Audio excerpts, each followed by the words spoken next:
The following is a special presentation of Higher Journeys and is brought to you in part by the 17th Annual Conscious Life Expo. Visit ConsciousLifeExpo.com to learn more.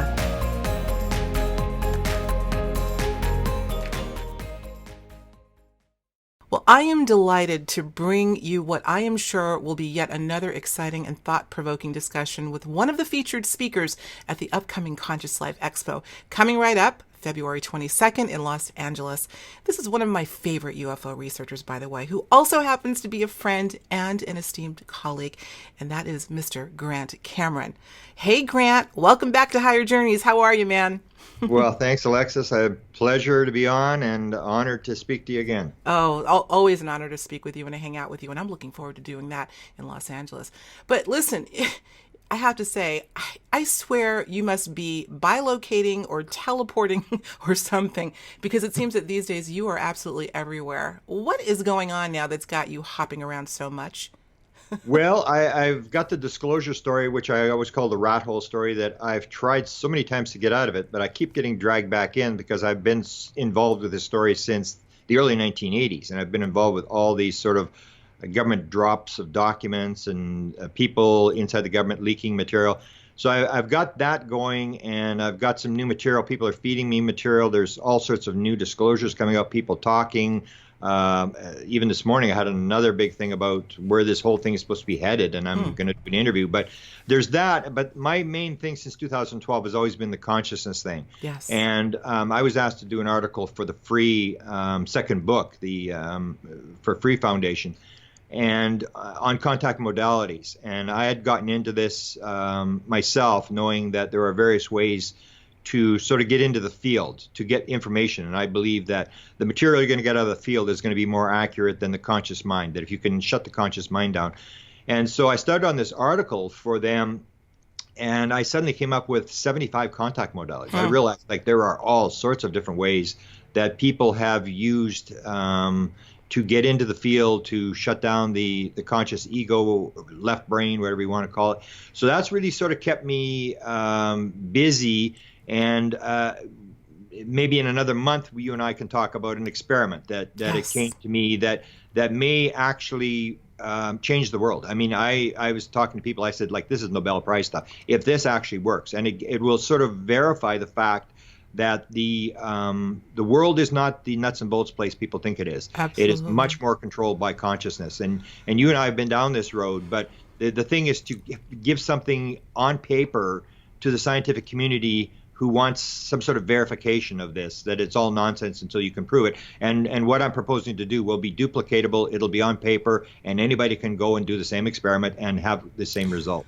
Well, let me tell you, of course, you and I both know that we had a little conversation about that before we got on the air, and for good reasons, Grant will not be able to go into any details right now, but I do guarantee you, folks, this is huge if, in fact, it works out. I really have to give you so much credit for your courage in really going to the heart of all of this and really putting the consciousness as the nucleus of all of this, and the way you're going about it is really admirable.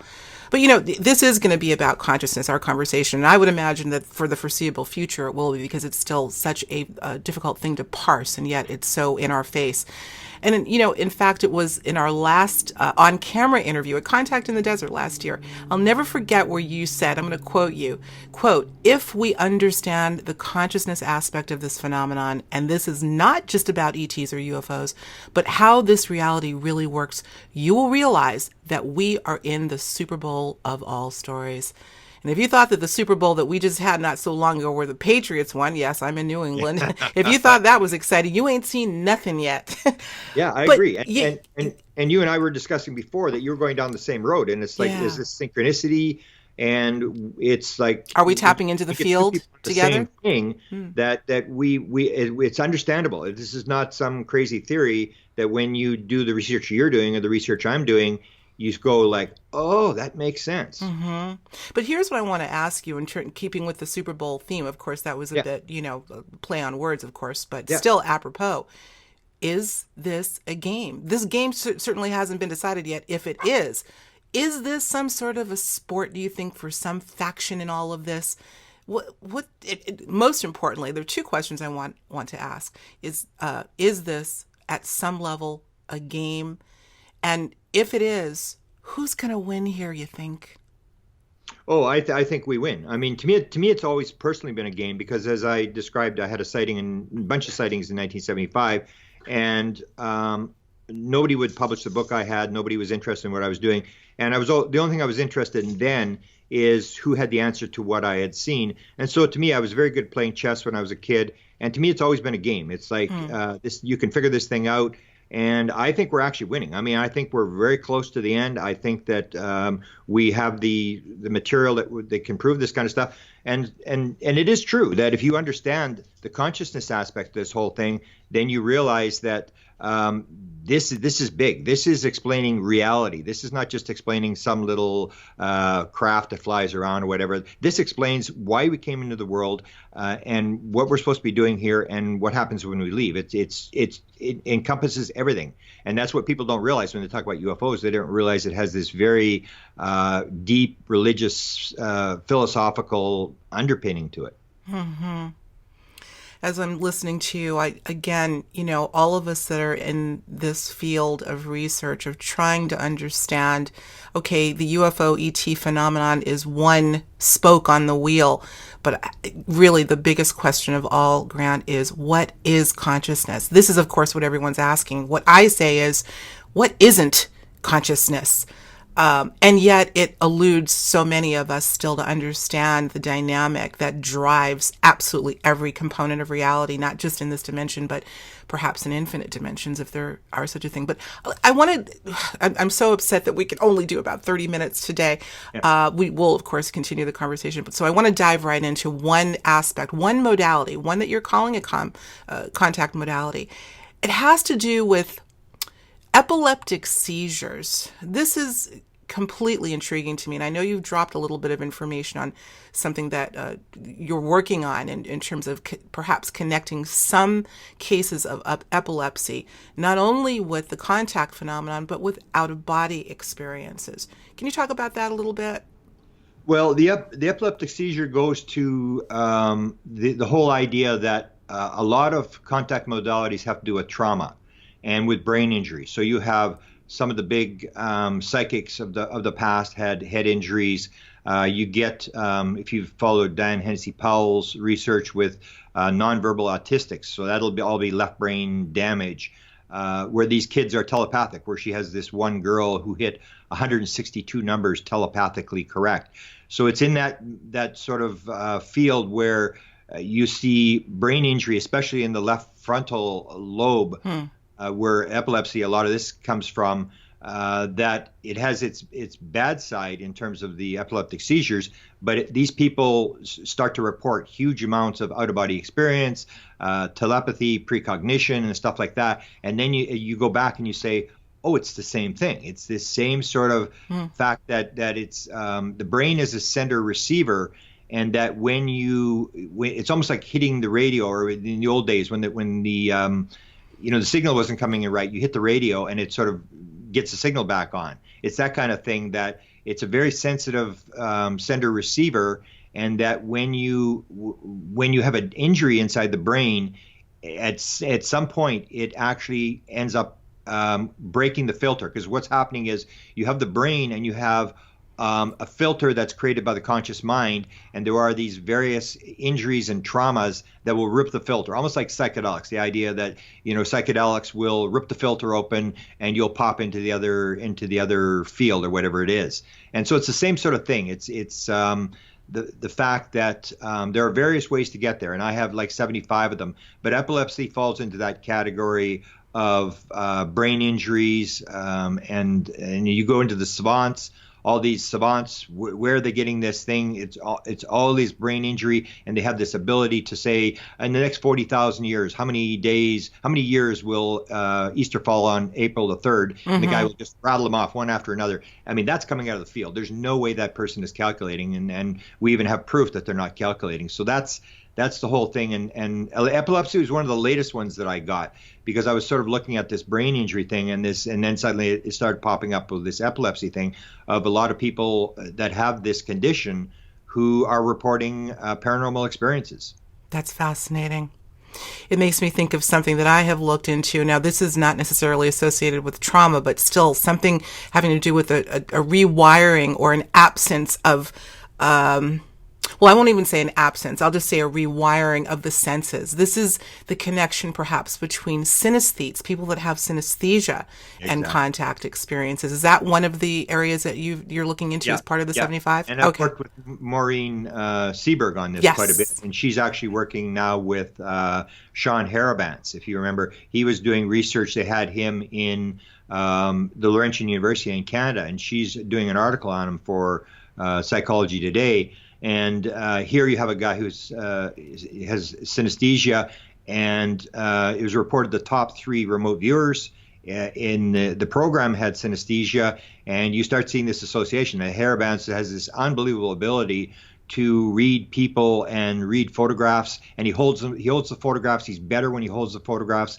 in his left hand, which means his right brain. Yes. And you have research was done with him where you have these bizarre things that show it's not just the brain, it's much more complex, that him and the subject, their brains actually go into synchronistic pattern where they're exactly the same. And this goes back to rapid image cycling that was used by the Bankson method. The same thing, that the healer and the person being healed, both brains will suddenly start showing exactly the same pattern at exactly the same time. So you start to look at it, and when you go down these roads of just assuming that these people are telling the truth, that this research is there, you can see all these associations, that there are ways that we can actually tap into the field by following these things rather than looking at it as disabilities. You say, yes, it has a disability aspect to it, but when you see these people have these abilities, then you realize that you can actually find something that will help humanity by studying this condition. Absolutely. Something just occurred to me. I think I just had a little epiphany as you were talking about this. We're talking about, Grant, trauma, perhaps disassociation in extreme cases, being the conduit for contact or extraordinary experience of all kinds. Yeah. And I can't help but think about, and you out there listening in the Higher Journeys audience know, I hear from so many of you that are writing me saying, Alexis, I've had this experience that I've never had before, or I think I've had contact. Anomalous experiences seem to be in excess these days. There is a burgeoning of this phenomena. And I have to wonder, let's look at just on a macro level, the state of our world and the collective trauma that so many of us are going through just by virtue of the insanity of this planet right now. Yeah. Could that be perhaps an opener for why so many more, because I really do believe more people are having anomalous encounters of all kinds now more than ever. Let's juxtapose those two things. The fact that we're living in an upside down world, which is causing trauma individually and en masse, and this idea that more people are having encounters of all kinds. Yeah. There would be that effect is for sure. There's also the effect that since we had CPR, you have out-of-body experiences started in the 1970s when you can bring people back and extend life to this sort of very edge of before you die.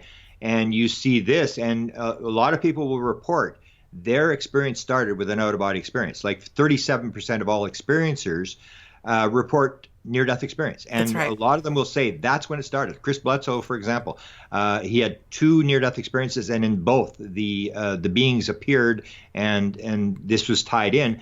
And so you have that. You have the MK Ultra type stuff where you can see the government is starting to catch on to this, and hopefully we figure it out before they do or make it public before they do.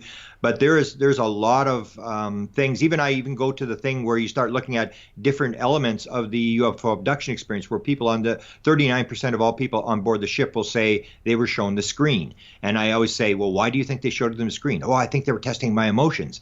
There may be the fact that this is forcing the person to to dissociate. Plus, you're giving a message. You're saying you're destroying the world, but they're just absolutely scaring the daylights out of people with this screen thing where they're showing the devastation of the earth and stuff. And that may help the person to dissociate so that they can interact in this sort of a psychic, non-local world. And so you start looking at everything in a different perspective, whereas we would say, well, this is terrible. They're scaring people. They're doing this. They're doing that. And you see the whole world differently when you realize that trauma and dissociation actually have positive effects, and that in a reincarnation world, it's all experience. There is no really good or bad. It's just experience. And that some of the experiences we see in this world as being very evil are the things that may turn this world around. That's paradoxical and yet powerful at the same time. You know, when we're kind of focusing and honing in on this idea of trauma, and I can't help but think about the talk. As you know, I just gave a talk in Australia about the possibility of maybe billions of people having contact and not being aware of it. And I went into sort of my case of the methods by which, not just the methods, but the clues that this may be the case. One of which, as daunting and hideous as this may be, is this idea of childhood sexual abuse, that form of trauma. And in many cases, in some cases at least, disassociation may be bringing on the likelihood of ET contact. Absolutely, especially when you see mediums. There have actually been studies done of Brazilian mediums where it's very high percentage. And so you have that connection that shows that, yes, there is this sort of thing. And we were talking about the MK Ultra experiments that were done, you know, and it's true that it has this sort of a negative take, but you'll see these people popping out all over the place. Or we talked about multiple personality people that I really just got into in the last couple of months, because they have the same thing. They have these bizarre paranormal things that happen around them where they're able to speak other languages, where their eye colors are changing and stuff like that. And that is like almost 100% childhood abuse issues where children split very easily. And so you say, well, it's a bad thing and it's a very disruptive thing, but that's what the body does. So I say it shouldn't be called, it should be called a condition rather than, a disability, because the body is helping the child. It's actually creating these alternate identities to help absorb the pain. But when you get into all these weird sort of phenomena, you see the same thing over again. You see a dissociation, you see ESP, you see telepathy, you see out-of-body experience, you see people speaking different languages, all sorts of paranormal phenomena, and there definitely is a link. And the more you look at it, the more I get. Now I'm up to 75 contact modalities, and I say in almost every single one, dissociation or trauma is in the sentence. Join us for the 17th Annual Conscious Life Expo, February 22nd through the 25th in Los Angeles. This is the largest consciousness event of its kind, with 200 exhibitors and over 150 lectures, workshops, and special events. Hear from leading speakers and teachers, including Marianne Williamson, David Wilcock, Anita Morjani, Nassim Harriman, Eric Von Daniken, Linda Moulton Howe, and Deborah King. Visit ConsciousLifeExpo.com to secure your place for the transformational event of the year. You've hit on something big, man. I mean, really, really big. My head is swimming right now with thoughts on this. So many different subcategories, or not categories, but clues that may add credence to what you're talking about. I'm thinking about this whole idea of extreme emotion. Again, we've got scenarios in which an individual is completely traumatized, rape cases, let's just say, all sorts of abuse, childhood and otherwise. But let's just talk about the act of emotion and emoting. I've always likened the word emotion with in motion. When people are in a state of high emotion, things move, things start to happen, including phenomena. I'm thinking of, I know many out there, and I'm sure you're familiar with this idea of people speaking in tongues. This is typically associated with devout people in religion, speaking in, going into fits of high emotion, and all of a sudden they're speaking a different language. Have you looked into that at all? Oh yeah, I mean that and that and the channeling, where you have very famous experiencers who haven't really talked about it, who will say, I was regressed and suddenly I started to channel. It's sort of like you're popping out with the emotion thing. It's the same thing. It's the shutting down the regular brain, the one we think that is running the show, that it's very rational, it's very, calm and this sort of stuff. And when you get into these sort of high emotion states, or these states where the person is thinking about something else, that's where this idea of rapid image cycling comes, where they teach you to flip 1,000 images in your head of ego-based images. And it's basically sending the rational analytical brain out for coffee. And all these states are doing the same thing. They're basically shutting this down, the sort of the ego mind that runs the world, and you end up almost in a different world. Mm-hmm. Wow. Again, I just keep thinking there are a lot more people perhaps having some semblance of these experiences, obviously don't know what's happening to them or the mechanism by which this is happening, and you're really delving into that. I think this is going to have mass appeal. Absolutely. Can you name a few of the other modalities that would be? I know you can't name all 75, but if you could just give us a taste. Okay, well, I'll just give alien abduction is of course the one. Fever, we know, like drumming, pain, music, sensory deprivation, lack of sleep, fasting, brain injury is a big one. Brain disease is a big one when you're looking at the savants. Let's see. Near-death experience, of course, because of the CPR stuff.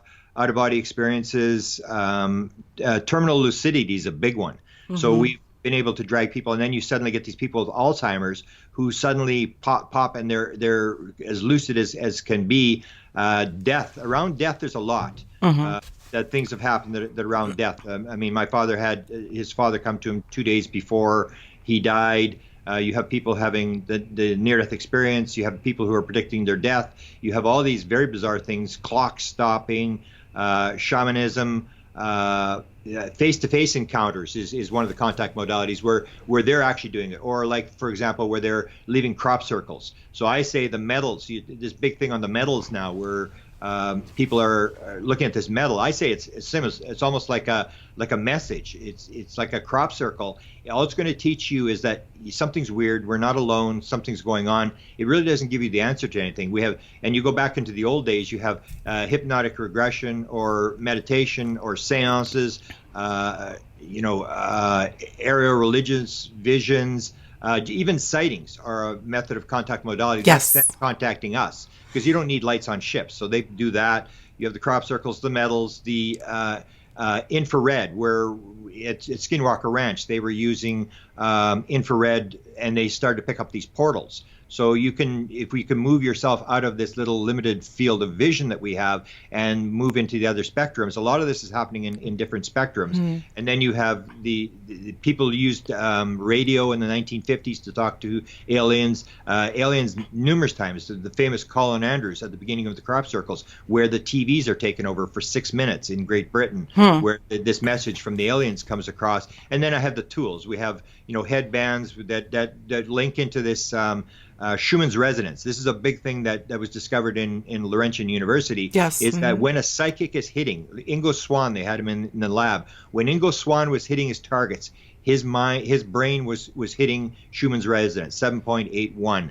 And so that this is this connection. So they built these headbands that they put with people to create this 7.81 frequency. And these people suddenly became psychic. We have brain stimulation in Australia, where they actually stimulate the left frontal lobe, and they basically shut it down, and people become like savants. They can take a look at 120 dots on a screen and tell you instantly how many dots there are. This is something that savants can do.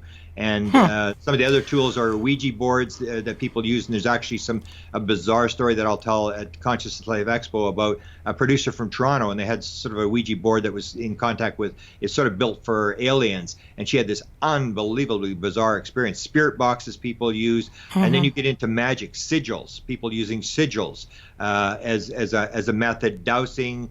Dowsing, orders in terms of talking to spirit beings. So it's not just aliens, it's spirit beings, it's higher self. Sure. There's all these things that live in that field. Absolutely. So people say, I'm talking to ghosts is different. No, it's almost like Bashar says, we come to you in your dreams because now you're in our world. So even dreams is one where you have this contact modality. A lot of people will say, I wasn't abducted, but they're talking to me in my dreams. Tarot cards, crystal balls, using black mirrors, blood, oil, like to look at the sheen on top of it, ghost probes, candles, incense, where you're forcing the brain to sort of shut down. There's just so many of them that when you start looking at them, there's just one after another, and they all have the same sort of thing. It's the ability to shut down the ego mind, and once you do that, the filter opens, and suddenly, as I said in one of my proposals, we aren't in Kansas anymore. Suddenly, you're in a different world, and people use different types of modalities. You and I use different modalities. I've had about 3 experiences where I've sort of was in the field, and I use a different modality, and whether you get it from being abused as a child and being disassociated that way and becoming a medium, or whether you learn it through meditation or one of these other techniques. People are using different techniques, but all of the techniques work, and you have to figure out which one you can use and realize that everything, all the answers to everything are in the field. And if you can learn to do it, why would you not try to tap the field? Why would you not try to go into the field? That's the key to this whole thing. Oh boy. Woo! As you were going, it's exciting. It's almost like it is very exciting of a major discovery in terms of, and it's just to get it across to the sort of the materialistic science world that still believes this is all woo-woo stuff. I think we're making headways now with quantum physics, that everybody's starting to realize those consciousness people, they may be right. This may have something to do with consciousness. I have a feeling that some of those people, I'm going to go ahead and say it, that are dismissing it out of hand and calling consciousness woo-woo, I have a feeling that some of them know full well it's not. But that's another discussion entirely. That's another discussion we're going to have to leave for another time. And I'm looking at the time and we're out of it. So listen, beautiful. Grant, I know this talk is going to be off the charts and I'm going to be there. I will make sure that I'm there in that audience to hear all about it. Listen, everyone, if you'd like to check out Grant at the Conscious Life Expo, be sure to hurry and get over to consciouslifeexpo.com, where you can pick up your tickets and get the entire schedule breakdown. There's so much happening, as you know, 150 lectures, workshops, special events, 200 plus exhibitors. This is the Consciousness Conference. You cannot miss this, folks. And I'm sure looking forward to being there and to hang out with you, Grant.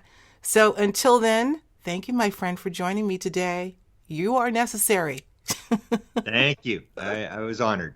We'll talk to you real soon. And we'll talk to you soon, everyone in the Higher Journeys audience. You take care.